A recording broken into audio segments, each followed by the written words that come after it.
Hello and welcome to Crazy Movie Recaps. Today's recap is going to be an action crime drama series produced in 2023 titled Kaleidoscope. A skilled thief sets up a team to carry out a glorious heist, but human greed will prove to be a difficult obstacle. Spoilers ahead, watch out and take care.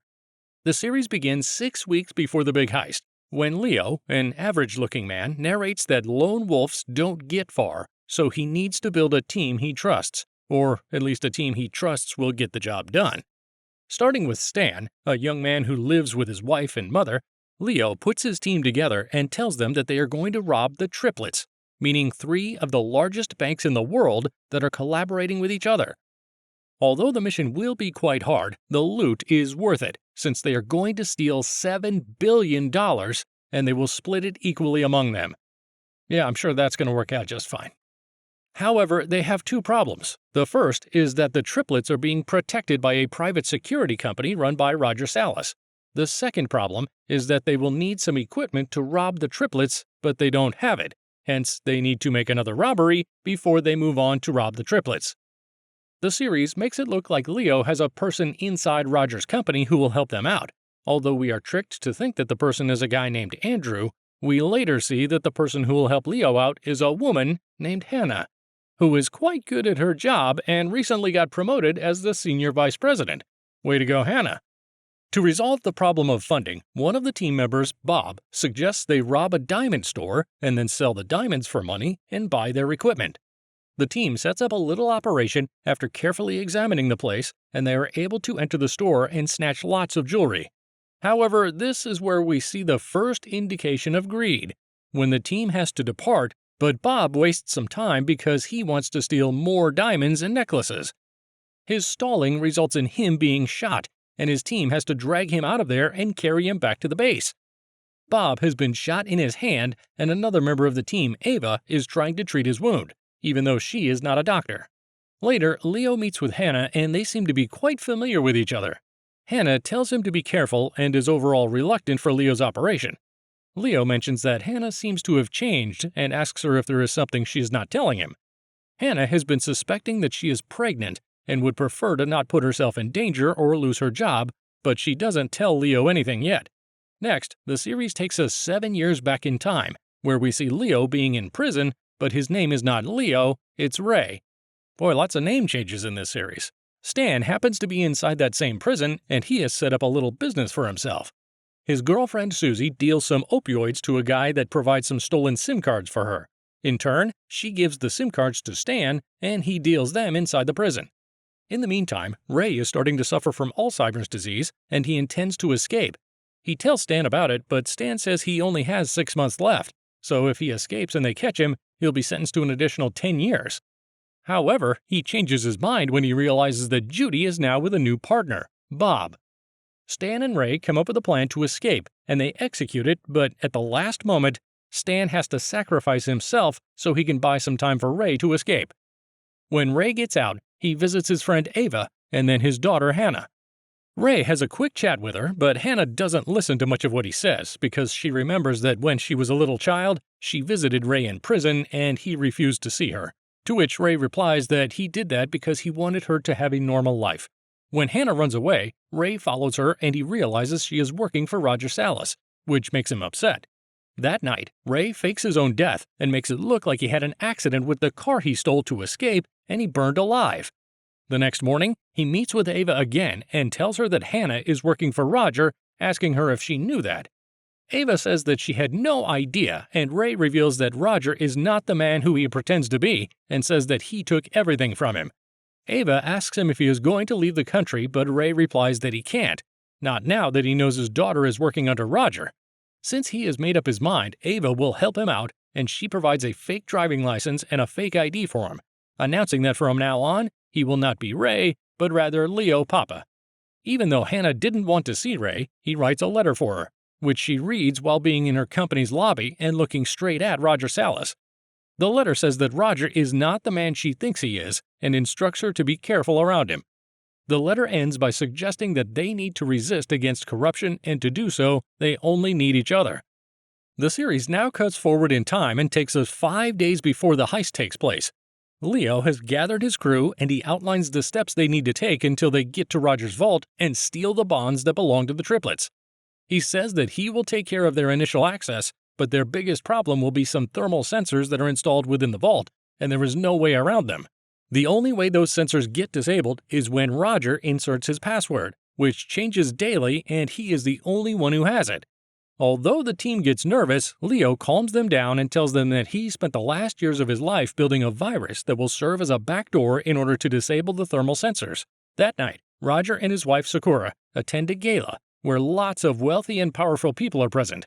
Roger and his wife meet with Stefan Thiel, one of the triplets, who asks Roger for a private moment. Stefan takes Roger to a room where the other two parts of the triplets are waiting, and they are about to ask Roger for a favor. They tell him that their bonds are not completely legal, so they want him to move them and trade them for something more legal. Roger says that will be a hard trick to pull, but the triplets tell him they trust him and they believe he is a resourceful man. Wink wink. The next day, Roger receives a mysterious phone call and a man tells him that he knows who he is and blackmails him into getting almost $4 million. Roger asks his senior vice president and junior vice president, Hannah and Rajiv respectively, to look into the matter, and Rajiv says that it appears to be like there is a back door to their system. In other words, somebody has installed a virus. Additionally, Roger asks Rajiv to try and track down the mail he received from the blackmailer. Later, Rajiv gives Roger an address and he visits a store where his former employee Andrew is working. Andrew admits that he is the one blackmailing him because Roger ruined his life when he fired him. That night, Roger has his head of security kill Andrew while his employees delete the backdoor virus, which means that Andrew ruined Leo's work without even knowing it. Ava runs to Leo and tells him that their backdoor has been discovered and they can't use the virus to disable their thermal sensors. Leo is initially disappointed, but learns from Roger himself, although he didn't know he was speaking with Leo, that there is a storm coming and comes up with a new idea. The hurricane will flood a tunnel that runs below the metro train lines that pass below Roger's company's vault, and they can use heavy explosives to redirect the water current and make their way into the vault, or even drag it with them. Another jump in time takes us 3 weeks before the heist, and now Ava is called in for an interrogation by the FBI because the police found her fingerprints on a gun that was used in the diamond robbery. Ava says that the thieves must have used one of her 2 guns, which she had reported as being stolen to the police some days earlier. The FBI agent checks it out with the police, and it seems Ava is telling the truth, so they let her go. A female agent, Nazan, has been watching the interrogation, but she doesn't believe Ava is innocent. To the contrary, Nazan and Ava have a past, and the former can't let it go. Nazan follows her instinct, and she stakes outside Ava's house, where she sees Teresa, Ava's old nanny from Argentina, walking the dogs out of the house. Moments later, Bob walks near the house and knocks on Ava's door. The two of them have a quick chat, and Bob asks her to get more money than his share after the heist. Who didn't see that coming? But Ava tells him that he deserves nothing, and the only reason he is in the team is because they need his girlfriend, Judy. Later, Nazan runs the criminal records and she realizes that Bob is a thief, and since he is having contact with Ava, something must be going wrong. Nazan asks her FBI partner Toby for help, and he says he will help her out, but his real motive for helping her is because he has a crush on her. The things guys will do just for a crush. One night, while Nazan is doing office work, Toby is watching over Ava, who is attending an art gallery and speaks on the phone with someone, asking them to meet in that place. Toby has to go because he has other cases that require his attention, and Nazan comes to the art show. She enters a weird place and tries to follow Ava, but Ava evades her and walks out. Nazan runs after her only to get smashed by 2 cops, who find some planted drugs in her pocket. Solved that little problem now, didn't she? Ava calls Leo and tells him that she dealt with Nazan, but she is afraid that her presence in the operation might put them in danger, so she decides to leave the team. However, Nazan returns and now arrests Teresa because she has been living in the country illegally without citizenship.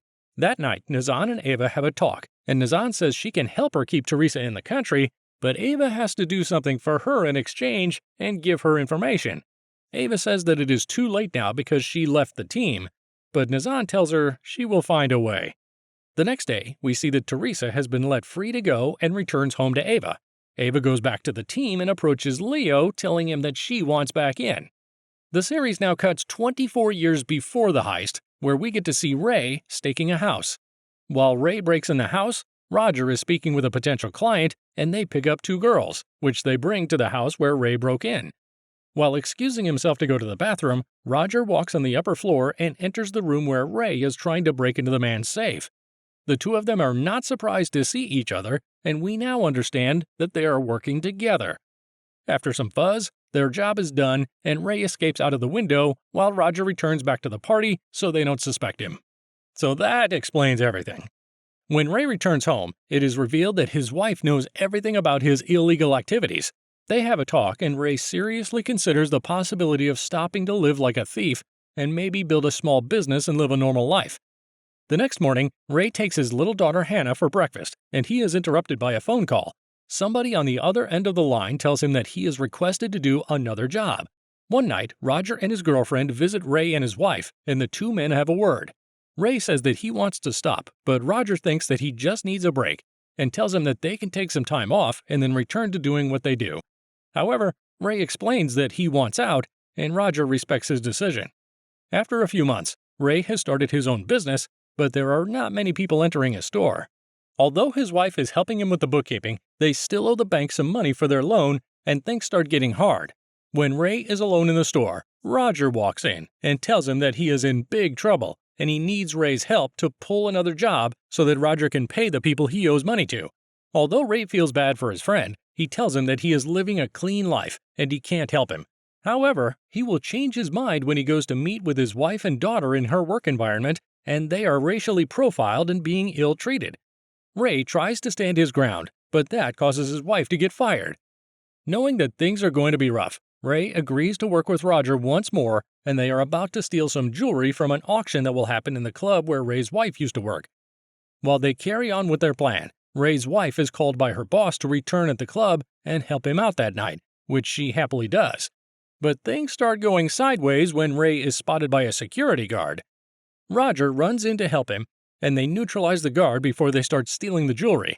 Roger also starts a fire to create a distraction, but that fire soon becomes catastrophic, because that's what fires do. Ray's wife is trapped in the fire, and Ray is trapped on the outer side of some bars, unable to help his wife. However, Roger appears on the other side and can help her, but he flees when he hears sirens approaching, choosing to live life free while letting his best friend's wife to die. Eventually, Ray's wife is taken to the hospital while he and his daughter are waiting for her, but soon the police walk in and Ray is about to be arrested, allowing his daughter to be taken away and looked after by Ava. And this completes part 1 of our recap of the series Kaleidoscope. Thank you for watching, and be sure to subscribe to the channel so you can watch part 2 coming up soon. Hello and welcome to Crazy Movie Recaps. Today, we're completing part 2 of our recap on the action crime drama series produced in 2023 titled Kaleidoscope. If you didn't catch our video that was part 1 of this recap, go find it, watch it, and then come back and watch this one. Spoilers ahead, watch out and take care. The series now cuts forward in time and takes us to the morning after the heist. We get to see Leo, Ava, Judy, and Stan on a boat, while Leo narrates that he can't pinpoint the exact moment when things started going to hell. Next, Leo runs to a warehouse where he opens the safe and gets some cash out of it. Judy walks in behind him and says that she is not going anywhere without the bonds. Leo tells her that the bonds are in the back of the truck, but Judy says that there is no truck. She adds that the FBI showed up before the alarm sounded, and she concludes that there is a snitch in their team. Moments later, Stan walks in the warehouse and says that they have been played, most probably by Bob. Judy says he can't be sure about that, but Stan replies by asking her if she knows where Bob is, which she does not. In the meantime, Roger is wet from the water, and he has called Hannah in. Soon, Nazan and Toby knock on their door, but Roger instructs Hannah that nobody should know what happened because Stefan Thiel has friends everywhere, and he doesn't want him to know that his bonds got stolen. Hannah greets the FBI agents and tells them it was a false alarm, but Nazan says they have been robbed, and she knows because she has a mole in the team that did the robbery. Now Roger joins them and thanks them for looking after them, but there is nothing wrong. Next, Roger has a diver look around the flooded vault, and he finds a pair of glasses that belong to Stan, which he uses to track him to his butcher store. Roger's bodyguard, Carlos, visits the shop, and after killing his wife and mother, well, that wasn't nice. He uses their phones to track Stan's phone. The next morning, Ava drives the truck in the warehouse, and she says she took it because there was nobody else to take it. She didn't see Roy, who was responsible for driving the truck, and she also saw Bob lying dead on the ground. When Stan and Judy start unloading the bonds, one of them drops and they realize that these are not bonds, but rather random pieces of paper. At that time, Carlos and 3 of his men burst in and the shooting starts. Although the robbers are initially cornered, they trick Carlos and his men and shoot them dead. While waiting for news from Carlos, Roger has another visit by the FBI agents, and they now have a warrant to search his company, even the private safes. When they search Roger's own safe, Nazan smiles. The series now cuts to 6 months after the heist, and Nazan is briefing her colleagues on the intel they have around the heist. She says that $7 billion were stolen in the form of bonds, but they don't know where they are till now. She adds that Roger Salas has been arrested and then runs a quick brief on Leo's crew members and their roles. Meanwhile, Bob appears to be alive, but he is having a huge scar on his throat, which makes him unable to speak. Bob pays Roger a visit and hands him his earphones so he can type on his phone and Roger can listen to what he says through a text-to-speech app. That's handy. Bob introduces himself and says he was one of the people who stole his bonds, adding that he came here today to make an offer. Bob wants $20,000 so he can find and kill Leo, and then steal the money from the bonds. Then, once he has the money, he will split it in half with Roger. Roger agrees to the offer and Bob gets 2 of his mates to help him out with his mission. To get to Leo, he has to get to Ava first, so he finds one of the people she conducts business with and beats him up until he gives him Ava's location. Then, he and his mates pay Ava a visit. Ava is able to shoot one of them before a gunfight starts, but eventually she is outnumbered and Bob hits her from behind. Bob requires to know where Leo is, but Ava won't tell him. That is, until Bob finds Teresa and threatens both of them, making Teresa break and say that she will call Leo. Leo arrives with a bag that contains around $100,000 and says that's all the money he has. Bob tells him to call Stan and tell him he wants to meet so he can give him the money and Leo makes the call. However, Bob doesn't know that Leo just called the FBI. While Bob departs, his mate stays behind to watch over Leo, Ava, and Teresa. When Bob arrives at the beach where the meeting point was supposed to be, he gets caught up in a fight against the FBI and he is killed.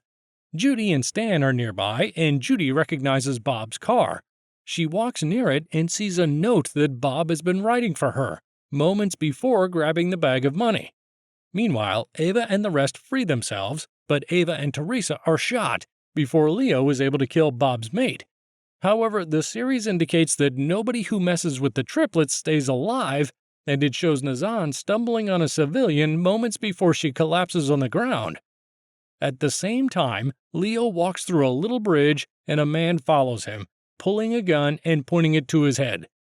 The series makes a final transition and now takes us to the day when the heist actually happened.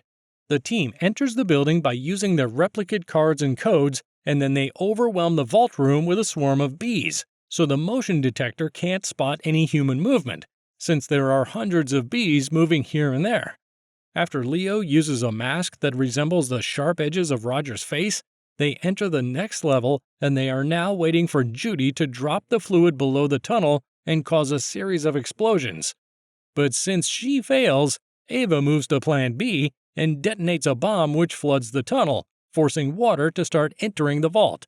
While they steal most of the bonds, Ava tells Leo that she has to make the call to Nazan, revealing that she has told Leo that she is forced to work with the FBI. She makes the call, but tricks Nazan and Toby into going to another floor while she and Susie place the bonds into an elevator. Roy is waiting for the bond cases to arrive, but the elevator is intercepted by Hannah and her sister Liz, who trade the real bonds for cases filled with colored paper, showing that Leo's plan has been to steal the bonds for his daughter. Eventually, the bond cases reach the bottom floor, but are not the real ones. While Roy intends to load them, Bob hits him because he wants all the money for him and Judy. To retaliate, Roy is about to shoot Bob, but Judy shoots Roy first and saves her boyfriend. How nice. Stan witnesses what happened and Bob runs after him, challenging him to fight.